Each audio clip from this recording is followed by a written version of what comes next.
Hey guys, welcome back. Today I'm going to tell you why I chose Georgia Tech over Princeton, Yale, Columbia, Duke, UPenn, Northwestern, and Vanderbilt.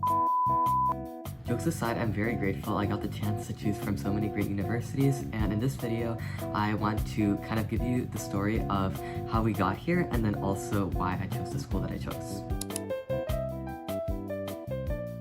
So when I started the college application process, I made this list up here, ranking the schools that I was applying to, and as you can see, I did not get into my top 2 schools, but I got into my third one, which was Princeton. However, when I got my Yale likely letter, I started leaning a lot more towards Yale for the benefits of being a Yes scholar and also because I had heard a lot of scary things about Princeton's culture. Still, I wanted to visit both campuses before I made my final decision because I was still very much 50-50 on both schools.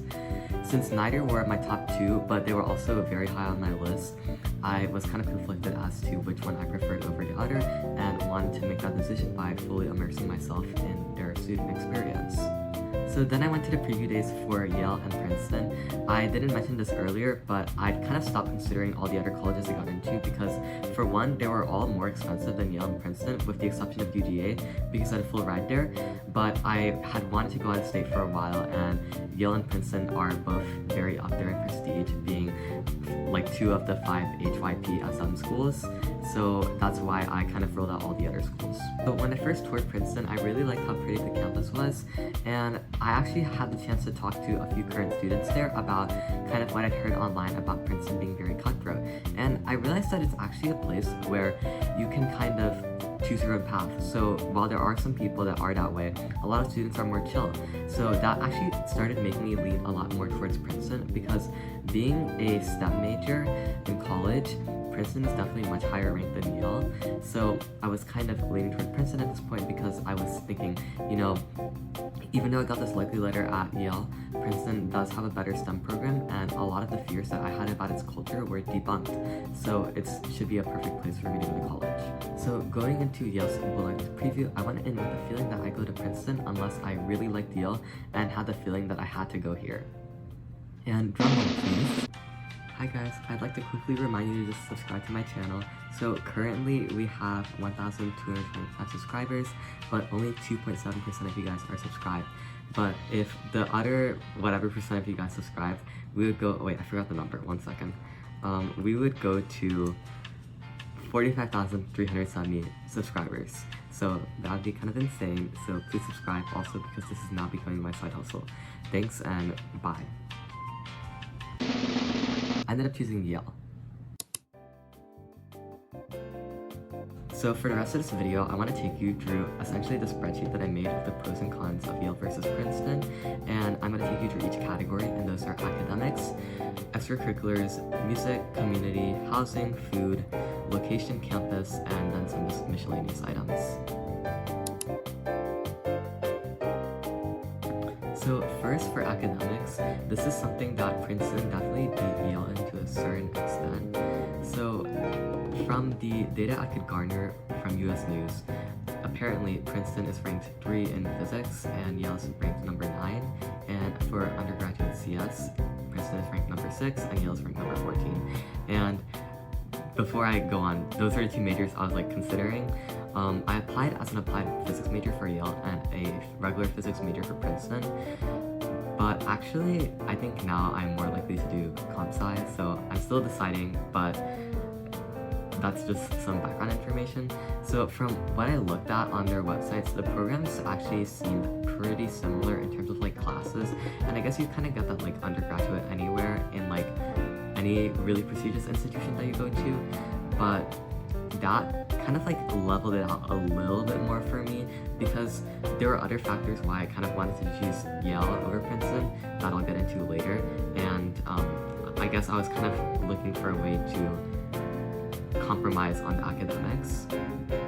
So for some other things I included in this table, I've heard that at Yale 80% of grades handed out are A's, and some people might say that's grade deflation. I've heard it's just like, I mean, what students deserve because you have to work hard to get into Yale anyway. But I know at Princeton, there is a pretty large amount of grade deflation, and I've heard like, for example, that if you want to get an A+ in a class, your teacher has to kind of like apply for you or something. So it definitely feels like a little bit more competitive in that aspect, just because you have to compete with other people for a grade. Something else I included in the academic part of my chart was how I'm a Yes Scholar for Yale, which if you don't know, it's a Yale Engineering and Science Scholar, and there's some benefits with this that definitely kind of helps swing it in the direction of Yale. So for example, I get to kind of research with like almost any professor I want from what I've heard, and I think that has to do with like how small Yale STEM departments are and also being a Yale Scholar. So that was definitely kind of a good thing on the side of Yale. And also with being a Yes Scholar, we get a $5,000 research internship at the end of our freshman year. So it's kind of nice that we have that going in and I don't have to go searching for something for next summer. And then also there's this special programming throughout the year. So that's what made that appealing. On the other side, Princeton has larger STEM departments, though this is helpful because there's probably more recruiting from tech companies, I would think, and I'm possibly thinking of doing a career in tech or quant, so like that is definitely appealing, and one of the reasons why I was a little bit reluctant on choosing Yale at first, because I was just like scared that I'd have to do a lot more work to get a job than I might have to at Princeton, but that's just kind of a preconception, so I don't know if that's true. I've also heard too at Yale that it's pretty easy to take graduate level courses as an undergrad and that you can just email professors even if you don't necessarily have the prerequisites. So that's something that appealed to me too, because I feel like a lot of the more interesting courses that are taught at universities are grad level. I'm not sure if you can do the same at Princeton, but that's just something that I included on the chart. Something else I included for Princeton on this side of academics is that it's very much undergraduate focused, so I think that's part of the reason why it's ranked #1 on US News. And I think Yale is also kind of undergraduate focused in the sense that like all the professors have to teach undergrads, but I don't think it's quite as undergraduate focused as Princeton because like as far as I know, Princeton doesn't really have any graduate focus, but Yale definitely does have its grad schools.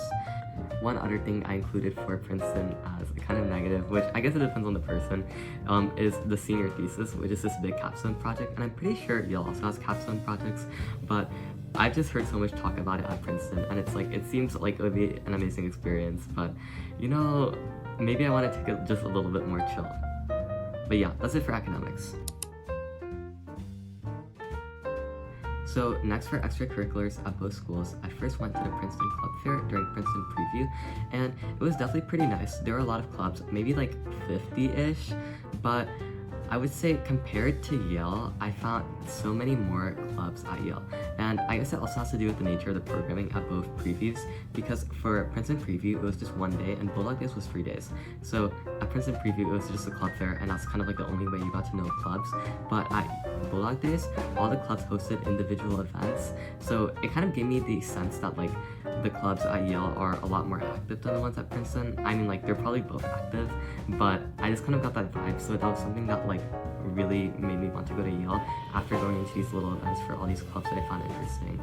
And there were also just so many at the club fair. I would say like there were probably like 100 to 200, and it was definitely much more of like what you'd imagine like a college club fair to be than the Princeton one, which honestly reminded me of like my high school club fair in terms of like the amount of clubs. Something else that I really liked at Yale is their cultural centers. So being half Puerto Rican and half Laotian, I definitely have that unique culture going on. And at my high school, there's like maybe one affinity group. So going to Yale and seeing that there's all of these affinity groups which are housed in like these cultural centers, and they're kind of like these houses that they have a bunch of rooms, but they have rooms for like different clubs. I think it's just like really cool, and it's something I was like, wow, I'd really love to be involved in this, because I don't feel like I have gotten the chance to like connect with that many people from similar cultures as me in high school in the same sense that I could in like an affinity group in college. For my next category, let's talk about music. So being a cellist, I definitely want to get involved in the orchestra and continue playing in an orchestra in college. And the main comparison here that I have is Princeton University Orchestra versus the Yale Symphony Orchestra. And with the Princeton University Orchestra, both Yale and Princeton have a lot of great players. There are a lot of people that do NYU USA and a lot of like other summer programs and festivals that go to both universities. However, from what I've heard, at Princeton, students tend to study quite a bit more, so the orchestra is apparently like regarded as worse just because students have less time to practice. So that kind of influenced me. And I will say one thing that's on the side of Princeton is that Yale doesn't have minors, so Princeton does have like a performance-based music minor. I don't know if it really makes a difference because at Yale, like, I talk to a lot of people that are involved in music and they take classes for music. For example, I watched this chamber music class, and in this class basically there are 5 chamber groups that performed, and then other people in the class would give comments, and that's something I'd love to do too. So I'm not sure if the fact that there's no minor really makes a difference in the amount of classes you can take in music at Yale though. So next for community, this is something I was kind of considering going in, and there's like a lot of aspects of this. The first thing I've written down is like just the amount of friends that I have going in. So I definitely feel that at Yale I know more current students, and I've definitely met more people during Bulldog days than I met at Princeton Preview. So I kind of feel like I already have some people that I can rely on, and like maybe if I want to have lunch with someone on my first couple days, like I have people that I can be with already, which doesn't really matter in the end of 4 years, but I just wrote it down on this table because it is a factor. In terms of my overall impression from both schools, I definitely got the impression that everyone was nice at both schools. For Princeton, I wrote students are quite nice, and it's a pretty tight-knit community. I've heard that it's basically like 1 degree of separation from you to anyone in Princeton. But I also kind of got the vibe that everyone is like more academically focused than Yale students, and also something I found at Yale that I didn't really see as much of at Princeton was that like a lot of the current students were really welcoming. And for example, I was walking with some pre-frosh during Bulldog days, and some random group of current students waved us over and started like asking us about our college decision process, and that was like really cool just to see like how much these current students wanted to talk to pre-frosh. Lastly, something I just wanted to kind of like highlight too that I included here is that Princeton has like eating clubs, which is essentially its version of Greek life, and from what I heard, it seems pretty cool in terms of like how each eating club has a different culture, and I thought it might be cool to like experiment with like which one I would like to be in. But Yale does have frats and sororities, but like honestly, like I don't know if I would get involved in traditional Greek life like that, and also it's like only 10% of Yale students, and they also have like secret societies which are kind of like confusing. Like I actually don't exactly know what secret societies do, and they're also like kind of exclusive, I've heard, because like not that many people even get in them. But I guess this is like another analog that Yale has to Princeton's eating clubs. Next, let's talk about housing. So both Yale and Princeton use residential colleges for their housing. So essentially, when you go in, you're going to be randomly split into like one of like 10-ish residential colleges at both schools, and you live here, and you also have like a lot of amenities in these residential colleges like dining halls, etc. So at Yale, I actually got the chance to experience what it's like to live in a dorm. So from what I experienced, like I've heard though that suites can vary by size, but the suite I was in was quite large. It had a common room that was actually pretty decently sized, and 2 singles and a double that were also decently sized, though I've heard it's one of the bigger ones. I took a little break, so don't mind how the lighting is a lot darker, and there's also a stain on my shirt. Let's just ignore that. So the last thing I wanted to talk about for housing is that in Yale, most freshmen live on what's called Old Campus, and I kind of like that because it's kind of cool that you have a place where you can live with a bunch of freshmen at the beginning of college, and I think that would be really good socially. So going on to food, I kind of have a biased experience because the one dining hall that I dined in during Princeton Preview was at the oldest residential college in Forbes. So it actually was pretty nice. It's nicer than some of the colleges I've done programs at, but it was like kind of plain. They did have vegetarian options, and I'm vegetarian, so that was pretty nice, but they weren't like very amazing. However, I also went to a place called the Frisk Center, which I guess is kind of like more of a food court setup, and I didn't get to eat there, but I heard it was a lot better. And they also have like this like coffee club on campus, which was like a little coffee shop in the basement of one of the buildings, and that was really cute. So those are the food things I liked about Princeton, and honestly too, the food like around the area is quite good. So for Yale, something I noticed was that the dining hall food is like actually really good. There's this dining hall called Commons that has food only for lunch. I don't know if it's like every day, but it had like really good food in there. And then in a lot of the other dining halls, they also had good food, a lot of options, great stuff for vegetarians, and some of them even had things like ice cream. And they're also like quite pretty. Like the spaces to eat were very like grand, and I was like, wow, this feels so much like a movie. There's also this thing at Yale called Butteries, where basically each residential college has like a little kitchen in the basement. Well, I guess it's not little, but I only went to one Buttery actually, but it had pool, it had ping pong, it had karaoke, so like there's a lot of fun stuff to do at night, and you can also buy food from there. So I thought that was really cool, and they seemed like a little fun thing. So for location, both were definitely less ideal than my two top schools, which are Harvard and MIT, and it's kind of funny because I applied to 4 schools in Boston and didn't get into a single one. Anyway, I could have gone to Columbia, but I chose not to. Anyway, so for location, for Princeton, there honestly was like less to do than New Haven, I would say. I mean, if you compare like the density of coffee shops, not density, like the total amount actually, it's kind of similar. So like New Haven like didn't have that much like cafes, and I love like studying cafes, so like that was something I was thinking about. Anyway, apart from that, New Haven is definitely less safe, so that's also something to take into consideration. And then something else is that both are about like 2 hours to New York City, and then New Haven is like maybe 3 hours to Boston. So I know a lot of students from both schools like to go to New York City and I guess Boston for people at Yale too. So that's just something I wanted to add to my location chart part of the chart. Yeah. So next for the campus, which is basically the same as location, but like the actual look of the campus. So Princeton is like very kind of like peaceful vibes on the outside. I mean, I don't know what it's like culturally in that aspect, but it was very peaceful on the campus, and it was really, really pretty in the spring, which is when I visited. It's probably still spring, but it literally is. I'm posting this on May 1st.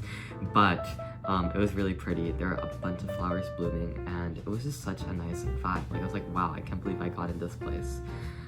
Something else nice about Princeton is that it's really walkable because everything is pretty close to each other within like a 10-minute radius, and then also there are no like streets with cars on campus really, so it's very easy to just like walk through the campus. So Yale was also quite pretty in spring. I would say a little less pretty. I honestly find the architecture at Princeton maybe a little bit more pretty because it's like more like standalone buildings instead of like all the buildings being connected, if that makes sense. And also there was probably like more like flowers and whatever, but the architecture at Yale is still like really beautiful, and it's also quite pretty in spring. There are a lot of people outside because it happened to be that the first day of Bulldog Days, the weather was like really great, and people were like doing little picnics and hanging out, so that was really cool. And there were some other nice buildings at Yale that were more modern too, which, I mean, I didn't get to the side of like Princeton campus really, but I thought those buildings were pretty cool too. I will say for negatives, for Yale, it's walkable, but like if you go from like the very top of campus to like the bottom, that's like 25 minutes. So it's like we did that basically a walk like that once, and that was like really bad. I was like, I don't want to ever do this again. So it is walkable, but like also definitely not as walkable as Princeton. But something else too is at Yale, like a lot of people jaywalk because there's so many streets you have to cross to like go to different buildings, unlike in Princeton where there's like no streets for cars. So something to take in consideration.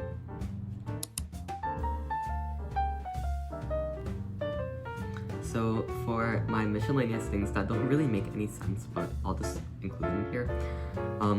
First, I said that like from the beginning, I kind of talked about this, but I used to think probably that like Princeton was more prestigious than Yale, which is why I think I put it higher in my list initially. Not that that really matters, just something to say.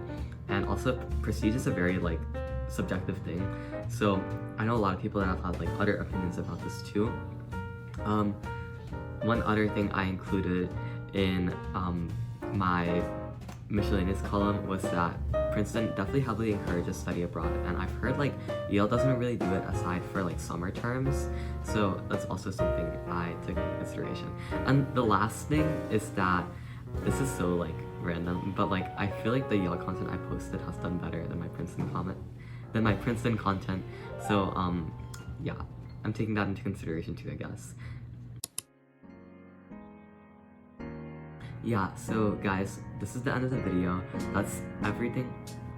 So before we end the video, now that I've said all of this, like why did I choose Yale for Princeton, just like synthesizing all of this, essentially I just kind of had the sense that like at Yale, as I said, like I was only gonna choose it if I felt like I had to go there, and I really felt like if I went to Yale, I'd be missing out on a lot that I really wanted to do, versus if I went to Princeton, if I went to Princeton, I felt like I would feel like I'm missing out on a lot from Yale, and if I went to Yale, I felt like I wouldn't be missing out on that much from Princeton, because like honestly, to me, it was nice. I liked the campus, I liked the school, but it came off more like a normal vibe, but like elevated, you know, to me. But Yale definitely felt like something else, so that's why I was like, you know, if I don't go here, I feel like I'm gonna be missing out on a lot. So in the end, I decided that like even though the main drawback for Yale for me was like academics, it wasn't enough of a drawback to stop me from wanting to go there. So yeah, that's it. So that's the end of this video, guys. Thank you so much for watching and supporting me. Please stay tuned as I make some content of moving into Yale in the fall and doing some nice summer vlogs if I travel anywhere. Like, please stay tuned. I have a lot that's coming out. Bye.